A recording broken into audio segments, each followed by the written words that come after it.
అయోధ్యలో రామరాజ్యం ప్రారంభమై కొన్ని నెలలు గడిచింది.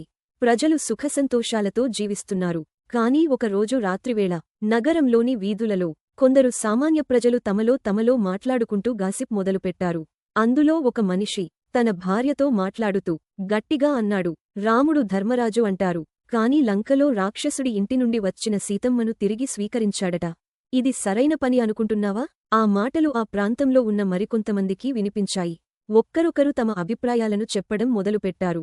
కొందరు సీతమ్మను నిందిస్తే, కొందరు మాత్రం ఆమెను సమర్థించారు. కానీ ఆ మాటలు కొద్దికాలంలోనే రాముని చెవికి చేరాయి.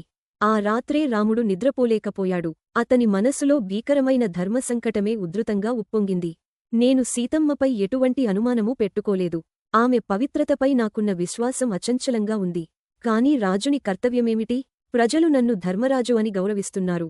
నేను ప్రజల విశ్వాసాన్ని కోల్పోతే నా పాలన విలువలేనిదైపోతుంది. నా వ్యక్తిగత భావాలు నా కర్తవ్యానికి అడ్డుపడకూడదు అని ఆలోచించాడు. ఈ నిర్ణయం రాముని హృదయాన్ని చీల్చివేసినా ఆయన ధర్మానుసారం చేయాల్సిన పనిని చేయాలని నిశ్చయించుకున్నాడు.